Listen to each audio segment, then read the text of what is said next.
I'm afraid he's died, I'm sorry. They thought it was me. People smashed through doors with my lip all like that and my hand like knackered. Believe me, he shinned it. A few tablets, a few beers after, and that was it. And I was stupid. Oh, God, the feeling you get. Hello and welcome back to Leicester's the Place with me, Gerry Taggart.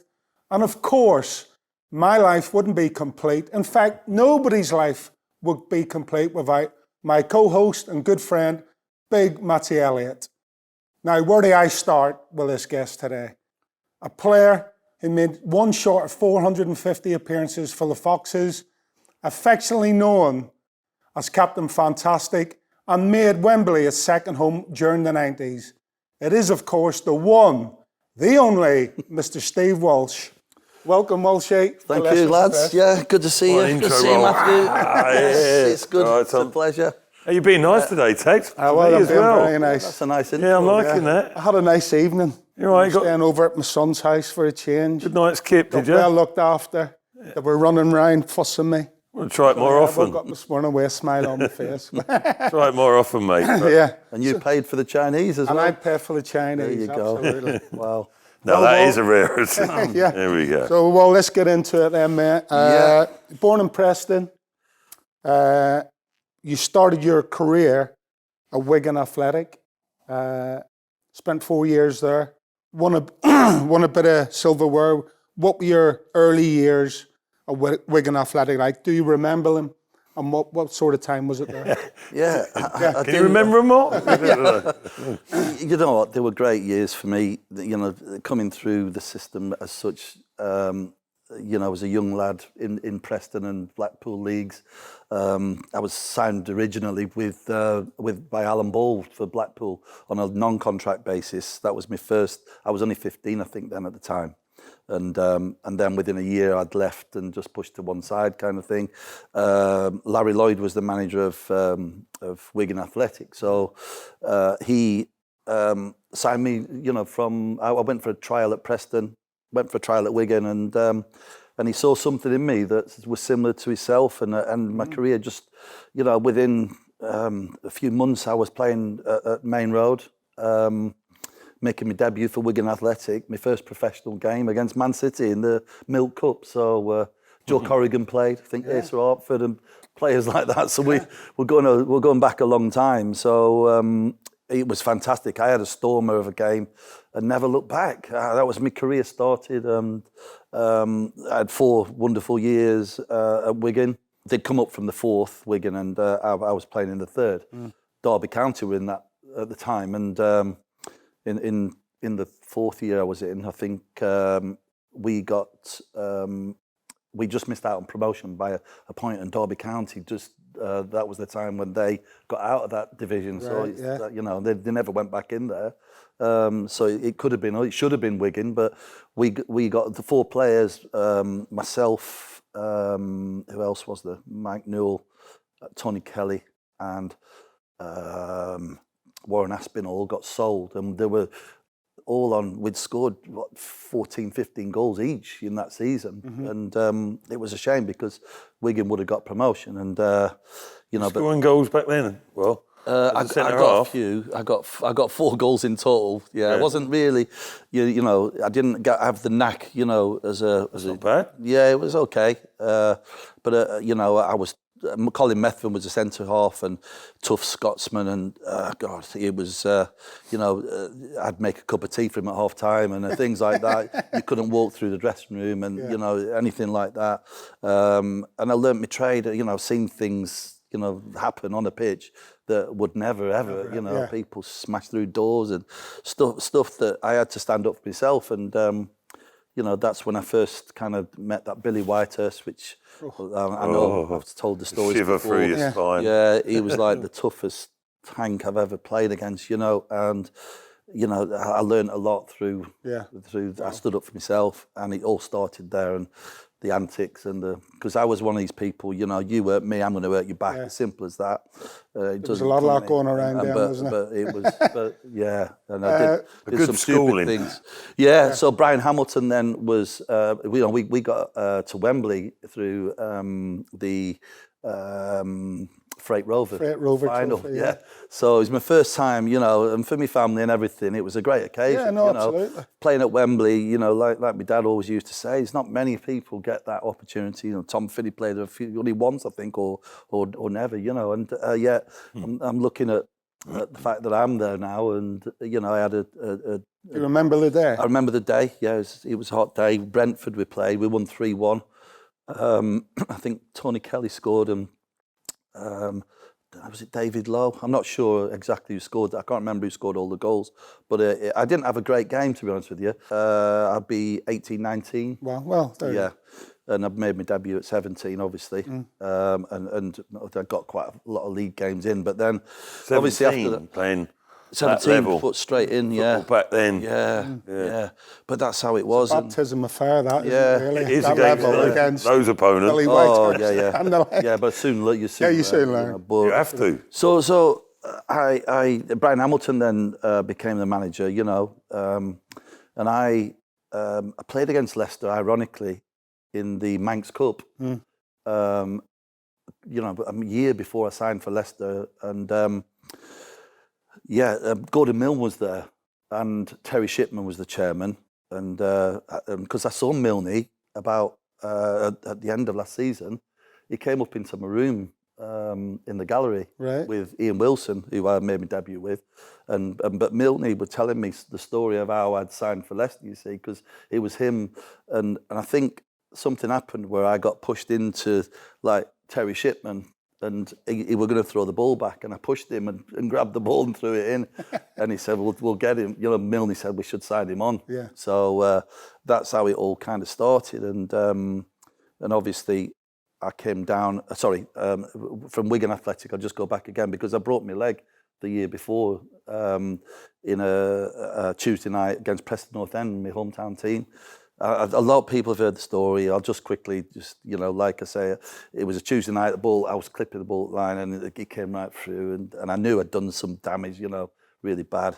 And I've got a good tolerance with pain barrier, but they tried to stand me up, the lads, first of all. Come on, get up, you know, and then I collapsed again, and I knew there was something wrong. So obviously then they realised it was serious, and the doctor came on, put an injection into me right leg. I said, "Fucking hell, doc, you've got the wrong leg." You know, and it's things like, and it all happened from there. It was just a spiraled, you know, an old guy died at the same time, and they only had one stretcher, so they ripped the bill barrier off the side, took him off, and obviously he got the first ambulance, and I was already stretchered off with the one stretcher.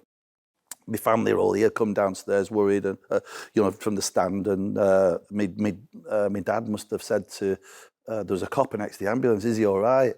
And the cop said, "I'm afraid he's died. I'm sorry." Wow. You know, and they thought it was me. So your family were told that Yes. they thought you passed away. Yeah, they thought I passed away. That's Yeah, what I mean. so he's gone, I'm just getting that right. Oh in my head. yeah. So they're in the story. I mean, it's quite funny, but not at the time. well, I can tell you, you know. It's hysterical in a way. Yeah. Obviously, not for It's the other unreal. gentleman It's unreal, yeah. at the time. but- And then I'm led on in the waiting for ages, and then I go into hospital. I'm there, and then they're X-raying, and then saying you're in over, and you're going to have an operation, you know, tomorrow.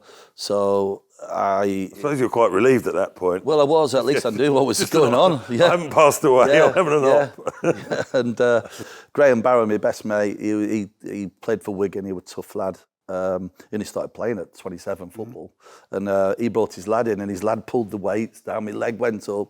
You were just like, carry on. Carry on, Phil. Honestly. And then obviously I'd broken my leg, so I was out for a year. And A year? Yeah. Well, I was out for most of that season, you know. And then when I did come back, they shoved me up front. Brian Hamilton shoved me up front, you see, because, you know, I wouldn't get, you know, I don't know, involved in incidents where I could risk. So that was your first taste of playing up front? Yeah, and just to get some games under my belt. And so I got a taste of playing up front, you know. And enjoy that? Did all right. I enjoyed it, yeah. No pressure. It was all right. Of course and, he did. Yeah. You should But play all then- the time in Well, you training know, up listen, front. So I got my last contract for Wigan was I was on £100, I think. First of all, I was on 25 quid. Yeah, And then everybody I was on £100, and they said to me, I signed a new contract just before I signed for Leicester, and it would say to equal the top paid player at the club. And how was I to ever know that, what the the going rate was, and who was on top rate? So that was another kind of scam for me. Yeah. But I weren't bothered about money. It was about playing at the top level. And I was striving to play in the first division, which is now obviously the Premier League. So I was kind of focused on that. That was my driven goal. Anything. And Leicester, obviously Brian Hamilton, then Terry Shipman got in touch with him and Milne, and they had a joint managementship at the start of it. Because Milne were a fantastic guy. Hamilton wasn't very well liked. He fell out with a lot of players. And how did he get the job? Brian Hamilton. Well, he did well at Wigan with young lads and trying to, So I think Leicester they'd had a bad season, and so they installed Brian Hamilton. Were you his first signing? Irish. Sorry. Were you his first signing? I was his first signing. Yeah. 100 grand. Yeah, 100 grand. That's right. Yeah. Back in '86. Yeah. Do you remember your first game? I do. For Leicester? Yeah. I played Luton Town. Never forget. It was a draw. I think it was 1-1, and it was a red hot day. My first, because when I first arrived at Leicester, because Milne was the manager, I had to discuss my contract first of all with him, and that was weird. I had no advisor or anything. No agent, and I went in, and I weren't bothered what I got, but. One of the lads was saying, don't sign it. And I just knew I was going to sign anyway. But Milne, he'd write some figures down on his desk and in a pad, a little pad, and he'd go, "There you are, son. Yeah, there you go, son." And I went, I'm not signing for that, And he'd screw it up. And he'd chuck it over his shoulder, and every time it went in the bin, right in it. Right? I can just remember it was dead funny, and I'm thinking, here we go. And he's ripped about 5 or 6 paper, bang. And then I got 300 quid, 350, a 4-year contract, 400 and 450, and then I got 3 grand a year, which was 12 grand, in signing on, and you get 10 grand relocation money in them days. Do you remember that? Yeah. I think they still do relocation money. It's crazy, really. And I soon, I was living in the old year, and I thought, flipping out, I spent 5 grand already. So I got out of there, and then we've been there a couple of nights. So yeah, and then life, obviously, with Leicester. Took off from there, and the roller coaster ride of making my debut to the love affair, if you will, with a club that that's over the years, and the fans and the people that connected with it, I got very close to, and that's why and not just the loyalty side of it, which was for me the main thing, was honouring contracts in them days. My dad worked for British Aerospace for 55 years, and he had about 13 weeks off ill in that time. And I guess my loyalty was always there, and it was the start of a wonderful ride of ups and downs. And we're going to go through a lot of it if we remember it all. But you mentioned played against Shrewsbury. Yeah. In a game for Leicester. And I've never come across this. Yeah. But you got sent off, you smashed the jaw of centre forward Geddes, was it? Yeah. And you ended up with an 11-game ban, apparently. 11 matches, yeah, well... Do you remember that incident? and how that I've been done for 7 games, but never 11. Yeah. 11? I think I'd had 3 at Wigan, and obviously one was, someone spat at me when they were first... and then I just give him a good left hook, and then got sent off, and Larry Lloyd pinned me to the flipping wall.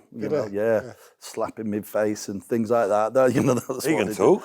Yeah. Larry Lloyd, and then I got sent off twice in a week against York City, Keith Walwyn, I think it was, just backing into me. I got 2 bookings, one at Doncaster, and I think I've got that accurate. And then obviously I signed for Leicester. And my first one was against Shrewsbury. And I'm the British record holder for red cards, you know that? Yeah. Which I'm joint with Roy McDonald. Roy McDonald, Jim McDonald. We know that well, don't worry. That's right, Roy McDonald. You've done your stats quite well. And so I'm quite proud of that, to be honest with you now. When I look back, it's fucking brilliant, isn't it? But like I say, that what went on in games, and you know, there's a lot of nasty people out there, and like I say, an eye for an eye. Do you remember that incident? But he deserved that, and I shouldn't say that really, but he did, and I'm telling you, because he must have elbowed me in my face about 4 times. I got no protection from the ref. The 4th time he did it, and I said, "Ref, you come on," you know, and he just laughed at me, the ref, and backpedaled, and I was raging. So I just, you know, he just scored as well, in the 89th minute or something, and I thought, oh no, and I just see him coming out of the corner of my eye, and I just thought, then there were, you know, goal kick, and I saw him, but I didn't mean to do what the damage I did, and I just swung my elbow, and it just connected bad. And his teeth came out and his jaw fucking everywhere. It was a mess. The good old days. Yeah. Don't you miss them? It was bad. It was bad. And, you know, I could handle myself in them days. But did I feel, you know, obviously I didn't mean to do it as bad as that, but I didn't give a fuck, really. It was because of what he'd done, and I was quite, you know... But how did it come about you got an 11-game ban, then? Because I got 7 for that, really. And I got... in them days, you go bookings, you go over, you know, you get 5, whatever it was at the time. But I remember it was West Ham, Mad Dog, what's his name? Martin Allen. Martin Allen, yeah. And he played in that game, I'm sure he did. And I went over the amount that you're allowed. Yeah. And so I got a 4-match ban for that. Yeah, so, but because it was like a 2-week period back then before before the bookings or the sentencings off kicked in, before you missed a game, let's say. So he accumulated to 11 matches, you know. And I went down to London again, you know, because the FA wanted, you know, and obviously I knew they were going to throw the book at me. It's a bit embarrassing the way that he came in with his jolts, you know, and he said, "Look, I'm drinking through a straw. You didn't get me a get well card and all this." Thinking, and I just sat there. I wasn't arrogant. I wasn't, you know. I just took the ban, and I was out for a long time because of the final West Ham that booking. So 11 matches was a long time. It was quite, you know. Do you think you were young and impetuous then? Yeah, or very much so. I think. Do you think? But you didn't really. I was a winner. Mature that much later on in your career. Yeah, I was a winner. I wanted to win I'd fight for anything, you know. So, but it overspilled. I was a bit stupid, you know, well, a lot stupid, you know. Not only did I cost the team, I'd cost myself a lot of money. So would you say you mellowed a little bit? Yeah, but that cost me. You still had it in you. Yeah, When was the red card? Was it 87? Or, you know, it seemed like it was my debut, but the early years anyway. And I got fined 25 grand for that by the FA. Back then? Yeah, and I couldn't pay it. Because I hadn't got that's money back then, isn't it? The lads were money now. Yeah, lads were trying to chip in, and we had to write to the FA and say, "Look, you haven't got the money to pay this." Who were the players in the Leicester team back then? There was Paul Ramsey, there was Bobby Smith, there was John O'Neill, there was you know, a lot of. Was Ali? Ali Moughlan, Gary McAllister. Yeah. You know them, Mark Bright. The amount of players that you played with through the years. Oh yeah, played through with so many. Banksy. Yeah, I met him the other week. Yeah, he's looking well at a golf day. Yeah, that's it. He was there, wasn't he? Yeah. So you know, got fined 25 grand. So that was my first Leicester red card, and my last one was 60 grand, and we'll talk about that. Yeah. Because that's what it was in, and we'll talk about it now quickly then, because it was Chelsea and I missed the final, you know, obviously brilliant for you, wasn't it? Yeah. No, it was fantastic. You know, I was, as it turned out. Well, we both scored 2 goals at Wembley, mate, and it's history, doesn't it? So, you know, I'm glad it happened. Oh, it would have been good if you was alongside us. Yeah, it would have been, but it was, you know, 60 grand was accumulated because of bonuses and that we'd have qualified for Europe and so on. So that's why I worked it out that's why I'd lost on that. So not only did I cost myself money, I cost the club, I cost points that, you know, you're playing with 10 men in them days, it was hard work, wasn't it? So, you know, I've got to look at myself, but I never learned at all until I more or less finished. Like that was my last one. So did managers, when things went a little bit awry, for all the good that you gave to the team and the club, vast majority of the time. Did the managers cut you a bit of slack in most instances? No, they'd come down heavy on me, you know. Did Yeah. Well, they were stripped. I was stripped the captaincy once the chairman had a word with Brian Little, and you know those 3 Wembley appearances. I think Gary Mills for the Derby final walked. He was captain. They stripped me of the captaincy, and that hurt me. Simon Grayson was captain in one. Sorry, of them as well. Simon Grayson. Yeah. Oh, Simon was captain for the. Yeah, was it Simon? Yeah. I thought Gary Mills.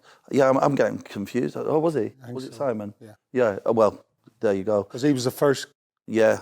But Leicester City captain to win a trophy. Yeah, at but Wembley. Millsy, I think I had 2 red cards and Gary Mills once, and they stripped me of the captaincy once then. But yeah, it was Simon Grayson, you're right. But it was to do with red cards, all to do with me getting sent off. And you know, I was captain, and then I was taken off me because of, you know, and that was the worst thing for me. That hurt me, that did. It wasn't money. I wasn't bothered about any money situation, but yeah, so it was great. Well, under Brian Little, as you said, he made you captain initially, didn't he? Yeah, I got on well with Brian. I saw him the other day at the Villa game. He came up to see me, and me and him, honestly, I just hit it off with him. He was just great. He was just, because I like to, in training, as you know, I like to play up front all the time, and I wouldn't play at the back. Yeah. And when he came, he'd train, and he liked the big and small, you know, Peter With. Who else played with him? But it was big and small always, and it worked. And he saw that, and that's where it all came from for me. Apart from 2 red cards in a week, at Charlton and somewhere else, and he stripped me the captaincy and shoved me up front when I came back, and I scored 8 goals in 9 games. Wow. It was unreal. And I felt like, honestly, I was going to score every time I went on the pitch. I just knew I was going to score. I never slept on a Fridays, you know that, Matt. And but I would dream about this and the night before, and I just knew. It was like, you know, I was lifted to some height. The fans get, you know, the fuel, the fire, and it was, God, powerful. It's like, don't know. You can do things that you don't think you can do. You know, absolutely. I was, you know, I could jump higher. You know, I could just, you know, I come steaming in, and you know, just because I didn't care about getting hurt. You know, and I loved the blood. I loved to fight. Yeah, great. You should be at a UFC cage. I just thank the Lord I was playing alongside him. But honestly, I'd like to see myself with a big split eye with blood everywhere, and that's how bad it was. And I got that Desai. Remember him? It was horrible to me on the pitch. So was Keown, and I didn't get Keown back, but I got this Desai back, as you probably know, and he elbowed me. No, he headbutted me, from a corner, and he just put it to stop me running across him to get the ball, and then he starts laughing, give me all this, and then within 2 minutes, same corner, and I can't believe he just fell for the same thing. So I run across him, I just smashed him with my head. Felt so good, and I remember running back, and he's down there, you know. I love it. So you know what? I can look back and think, you know, I was stupid, but you enjoyed it.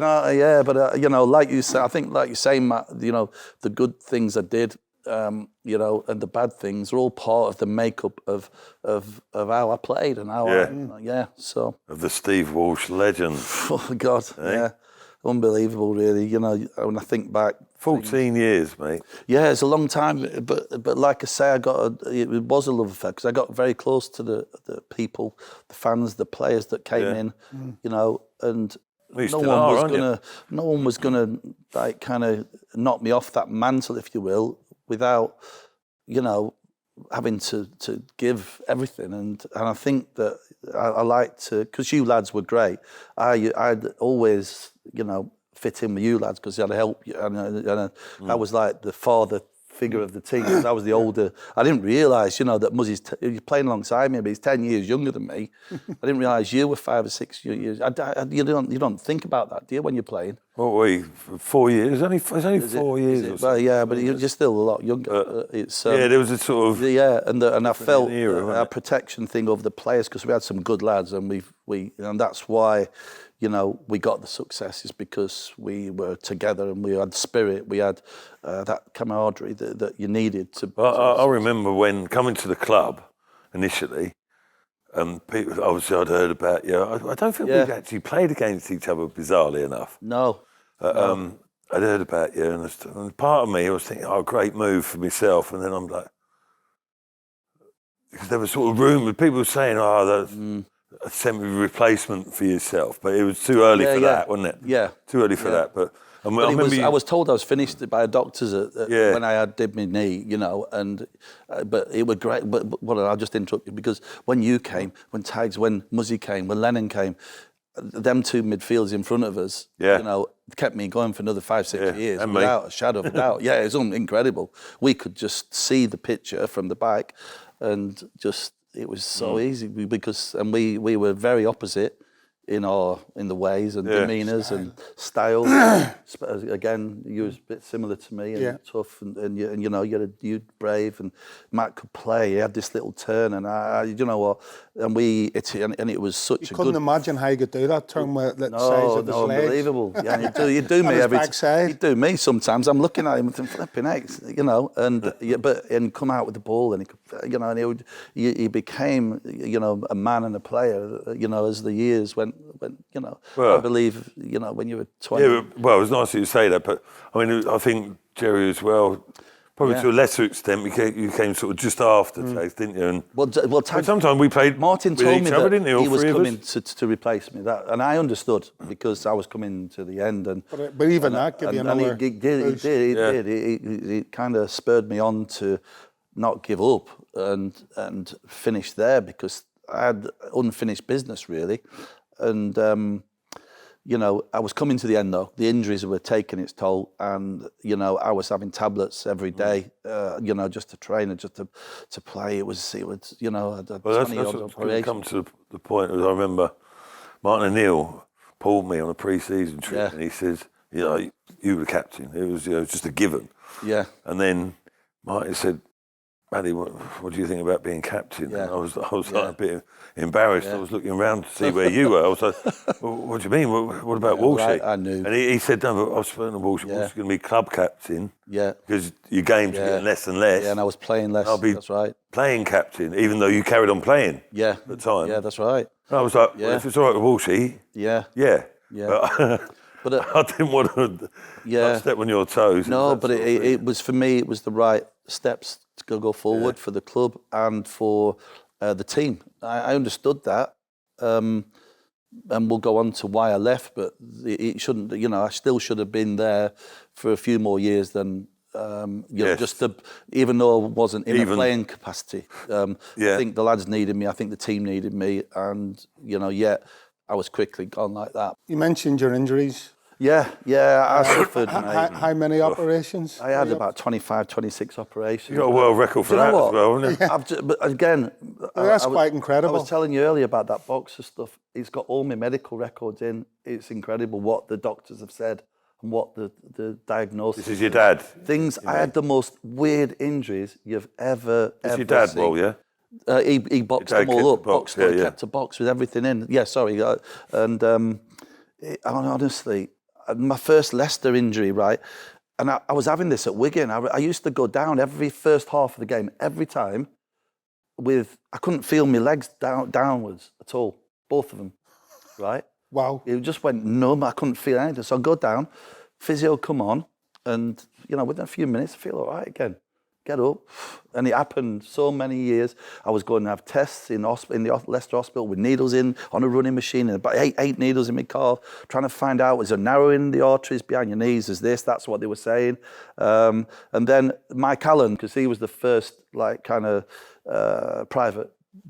doctor that was trying to find this problem I'd got. Right. And like I say, later on, remember that plane that went into East Midlands? Okay. He had to amputate someone's leg on the plane. That's how I remember him. I had a major surgery because he said that I've got a narrowing in the arteries in my ankles. That's what he thought. And it's like all women get it in the hands and things like that. So he dissected all the nerves in my ankles. And honestly, and so 6 months later, I'm coming back, and I thought, first of all, I felt all right, and then it just comes back again. I'm going down again, and nothing's changed. And you know what it was? You know what the problem was? I found out I was tying my boots too tight. And I was blocking. After all that, blocking just there. We're tight, so just there now. Yeah. And it was blocking the nerves, and that's why I couldn't feel anything all up there. And once I realised and did it, you were fine. Unreal. So you had a major operation for nothing, absolutely for no nothing, reason, and kept you out for 6 months. Yeah, only you, only you, son. And I remember when I shattered my hand, against Crystal Palace, and flipping out. And O'Neill made me play about 8 games, didn't he, in the final and everything. I couldn't lift the cup, and I was like this, flipping out. But I played through anything. And I know what you mean with the boots. Sometimes my feet would go numb. Yeah, but mine not the whole leg, spread right up to there. Yeah, and I couldn't feel. It was horrible. And do you know what? Even with Martin, not with Martin, with who was it? Because I remember just sitting on the floor, taking my boots off, and I was brand new. So why couldn't they work out that? Yeah. What was wrong? Why couldn't a doctor work that out? Hang on, you've took your boots off, so it's simple, isn't it? Yeah. And never heard that one I before. played for years with that, and I had to put up with it, and it was horrible. Yeah. What would you say was your worst injury? That or my worst? No, I think the knee. It's a lot worse than that. My broken leg was all right. It wasn't. I knew, but the knee when I did that, that was the end. Well, it wasn't the end of me, but it stopped me jumping high to head balls. Just the thought of that one makes me wince. Because it was at Middlesbrough, wasn't it? And I remember because when I was running innocuously, no one around, and it was like start of the season, about 6 games, I don't know. And I was just running towards a touchdown, and suddenly I think we stood slightly caught in the grass, and the side of my knee it felt like it had gone out and come back in, which it probably had. And I didn't realise, so I led down, and Alan Smith, I think it was the physio, came on, and he said, and I was all right then. After a minute, I'm all right. Went back on. Yeah, and I was playing up front, and the keeper threw, and I put all my weight on, and it just buckled, went. So I ruptured it completely, it was dangling, the ACL. Yeah. And I'm on the back of the bus thinking, something's not right with this. And he thinks I've nicked my cartilage. So I had an X-ray, and they couldn't see inside because of all the bleeding. So 10 days it took to find out what was wrong. And they sent me to Angus Strover in Droitwich Hospital. And he had like this car jack, and he like a car jack nowadays, and he like put it on, and he did this, and he said, you've ruptured your cruciate. And the whole lot. He's a clever bloke. He was the man at the time. Right. And then we knew, and then when it settled, the X-ray, so you could see it dangling, and I ruptured it completely. Did you dislocate it and all that as well? Your knee comes out a joint. Yeah. No, it goes sideways. Sideways. It's like gone in, and then so that was me out again, and frustrating me when I'm injured, and I hated it. It's a nightmare. Yeah, I hated it. You're just like pushed to one side, and you're not part of everything. Your games tally 449. Yeah. Oh, yeah. If I had the red cards and the injuries, I might have played a lot more. Well, you're talking 650, aren't you? Yeah, really? I would have done. Yeah. There's no doubt. It cost me a hell of a lot of games, but I had the most, just a lot of things that happened, and really weird injuries, broken ribs and things that lasted longer than they should. But God, yeah. So, bionic man. Let's take you back next wall, because back again. It seemed like in the 90s that you had your own private parking space at Wembley. Start at the beginning was obviously Blackburn, Blackburn Rovers, and don't forget that's when the first year that the Premier League you got promoted to the Premier League, I think. That's right. And it was a massive game for us. Red hot day, 110 degrees. I'm sure it was really kind of inside the stadium. Yes. And I didn't feel 110?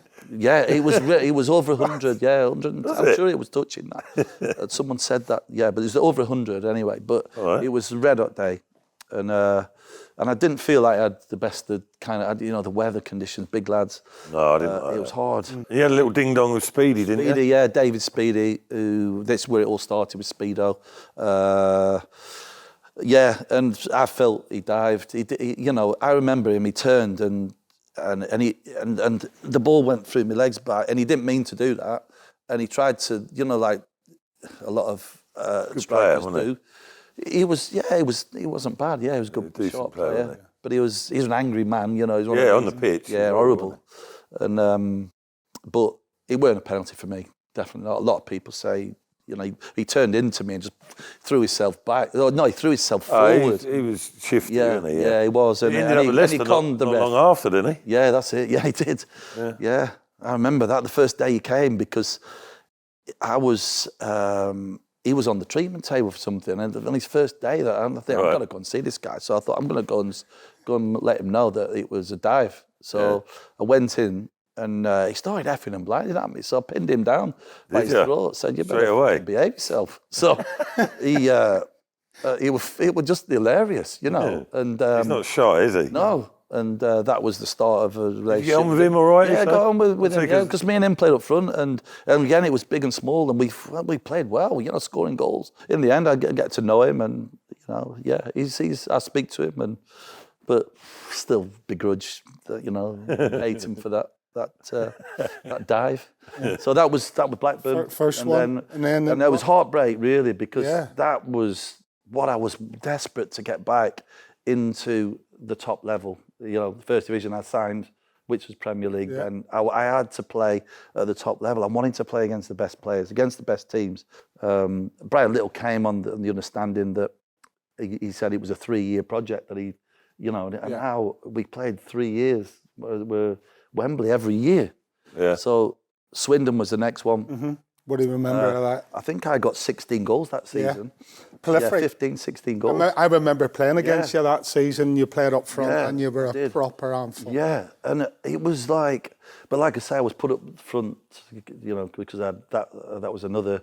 That's when Gary Mills got the captaincy off me, because I'd been sent off a couple of times, and that's when he threw me up front for the first time, and it started to work, because I scored that 9 goals in 8 goals in the 9 games. Yeah. And I was, that year I ended up getting a tally of 15, 16 goals, but it's when I knew I could finish. I knew I could, people couldn't stop me. If you put the ball in the air, I'd get it wherever it was, because I attacked the ball. And we ended up playing Swindon, Glen Hoddle, and I remember him scoring every time. It was a flipping hot day, horrible. And he scored just before half time, I think it was. And so we went in, was it 1-0 down or 2-0, whatever it was, 1-0 down. And we came out the second half and we went down 3-0 down. Got to get us back in this game. And I had a header that hit the post. I thought it was in. I fell over and I watched it. It was a good header, actually. But I just heard the post, bang. Yeah. And it came out. Joachim put it in. And then guy got the next one. It was just a big looping cross from Filbert, and I out-jumped the keeper, just on top of the keeper, just jumped in, and we're back in it. And then Tomo scored, Steve Thompson, what a goal, and we were just unstoppable. We got back 3-3, the best feeling I've ever had. That's got to be galling coming back from 3-0. Oh, mate. You think it's ours? Yeah. If it's anyone's, it's ours. David Oldfield run through, and he should have scored, but he'd run the ball right through to keeper. It's like, what are you doing? And we just had them. They were gone. They were out on the ropes. As a boxing match, it was over. And then disputed, flipping, And I think it was David Ellery. I think it was. Oh. Yeah. And everyone's favourite. Yeah, and I remember the ball coming back to the off, because I was up front and I had to take the kick off, and I called him something anyway. I shouldn't. Yeah, leave it there, Will. Yeah, and he just looked at me. He didn't even book me or anything. I should have been off for what I said. It was a dodgy decision. And again, we were done, really. Hard to take that. That was hard to take. And to come back, you know, when you come back for the first game of the season, after that, you go on your own straight away, don't you? Oh, it had drained me. Yeah. It drained me. Did you think it's going to be a long, hard season? Yeah, I thought, we ain't going to be able to do that again. We ain't going to be able to do it. And, you know, you get going, you get playing, and then you think, do you know what? Get a bit of confidence, get a bit of momentum. And this time we're not going to, you know, fold. And talk us through the game then. Derby. Yeah, Derby, the build-up, everything is incredible. You know, the fact of, you know, coming through them gates and the fans, how it was Wembley way. It was just for the Leicester fans, it was like routine now. Yeah, but it was incredible atmosphere, you know, and it fueled every year. It got even bigger. Brian had pulled me the night before, said, I need to know if you're, because I'd not played, if you're 80% fit. And I knew I was 50% fit, but I said, yeah, I'm ready. I'm all right. And so we had a team meeting before we went to Wembley, and when he read the team out. And I'm thinking, what is he doing? He put me, Ormond Droid, you and Roberts up front. Yeah. And I kept thinking, why am I not playing at the back? But I had to do something in this game. And, Tommy Johnson's got through, scored. You know, they were 1-0. I thought, here we go. And they missed, he got through a couple of times. Yeah. Thinking that wouldn't happen if I'm at the back. But anyway, I was up front. I had to watch it. And then just remember the first goal that I scored was just a big punt up in the air, which, you know... That was a strange goal, wasn't it? It was a strange one. Me, you and Roberts challenged the keeper. Ewan just held him down a little bit, I think. But I, on my bad knee, so that was a test, and I jumped. And it didn't go nowhere near as high. I got above everyone else. Yeah. But it didn't go like I normally could. I'd have buried that. Yeah. But honestly, so I got my head on it. I just remember it hitting, and the ball kind of spun as it bounced. And that Williams on the line, he goes like that to head it out, and the spin on the ball. Spin the ball. Yeah. What's he doing? But we were back in it, and I just knew it. I knew something was gonna happen. But the winner, which I scored, it was incredible move, really, when you look at it. I've only seen it once or twice, and because it gets me upset, just looking at it. But this week. This week, no. So I didn't look at it for years. Never looked at it. No, never looked at it. And when you see it, I played the ball inside, a good little ball inside, because I pushed outside and into Joachim out to Grayson. Grayson, what a cross that was. Great ball. And it was only momentum that took me in, because it's natural poaches, Yeah, it was. Absolutely. Yeah, and Ormond Droid edited it that well. It was his goal for me. But what a save the keeper made, and just momentum, and it was on my right foot, stuck it in, bang. And that was the rest was history. So what a day. Yeah, incredible. But don't forget, that was the first time in the history of the club that we got into the Premier League. So it felt, for me, I was back again, You've had some massive moments, in your career, but for me, you might disagree, I don't know, but I mean, most of the big events around that era, before we came, after we came, sort of centred around you. You were involved in them. Yeah, a lot of it, yeah. But that one there with Derby. Yeah, it's got to be, All the history before it. I think that's the one that was most sort of synonymous with you. Yeah, for the supporters. Yeah, I remember my mum coming. She never watched me. She'd never seen me play. She'd never seen me play ever. No, she wouldn't go to a game. Really? And she came to that. But when I scored, she went inside and didn't look. So, I think... What?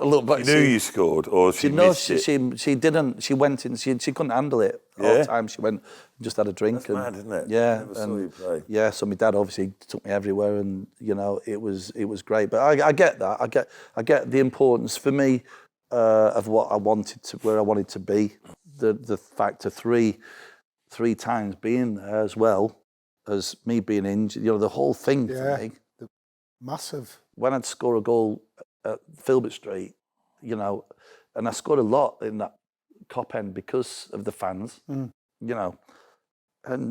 oh God, the feeling you get when you score a goal and then you'd celebrate, and the rush of what it's like an adrenaline rush that you've scored I think you scored at the Cop End. Couple. Yeah, you did. In the same game. And it's unreal. Because again, because of the emotions I had.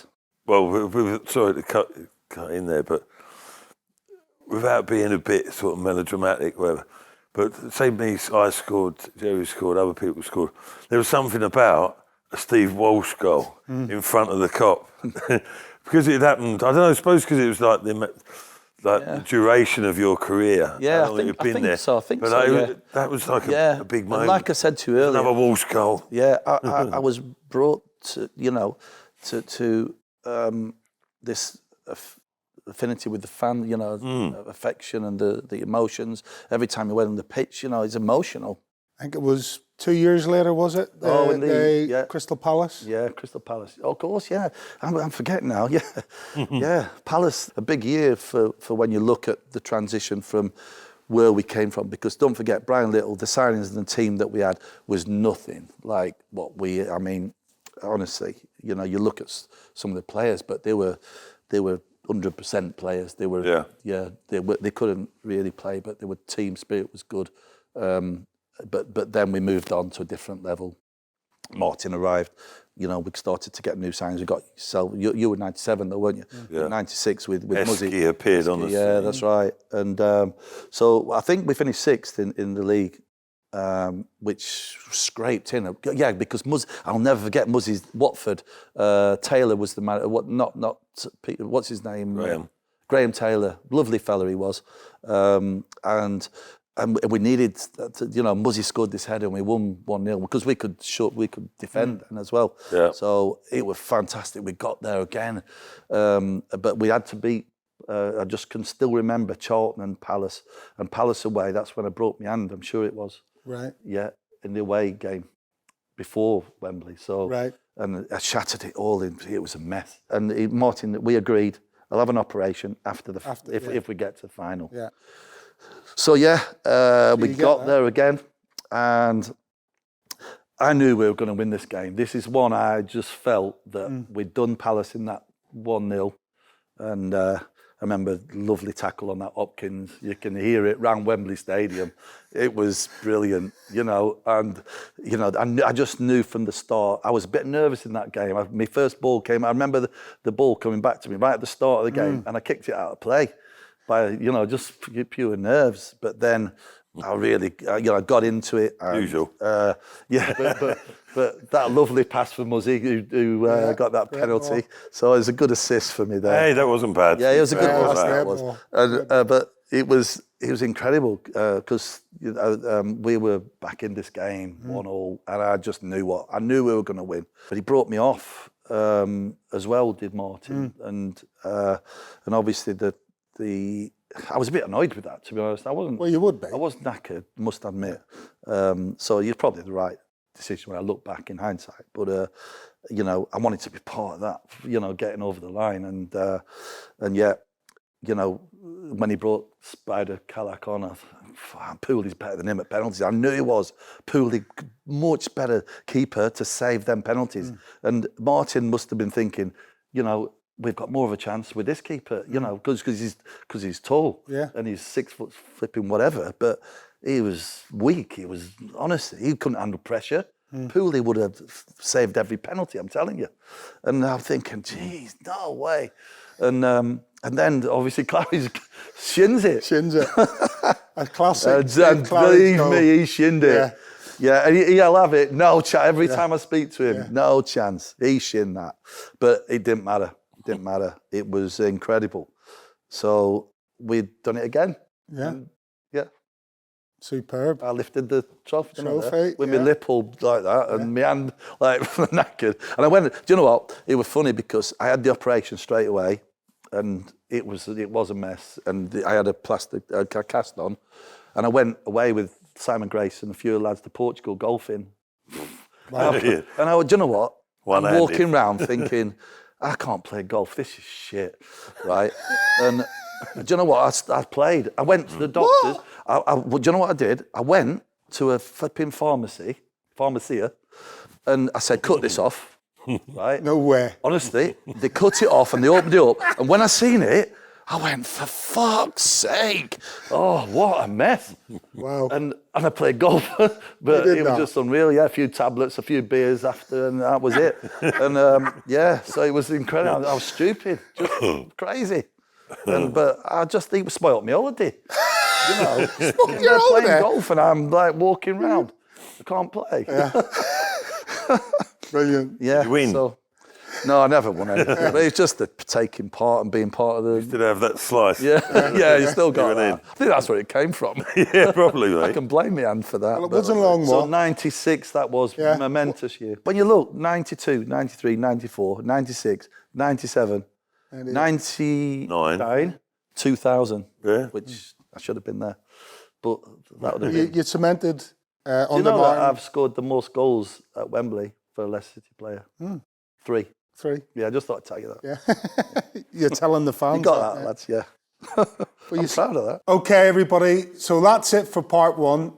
Join us for some more with the legendary Steve Walsh in part 2.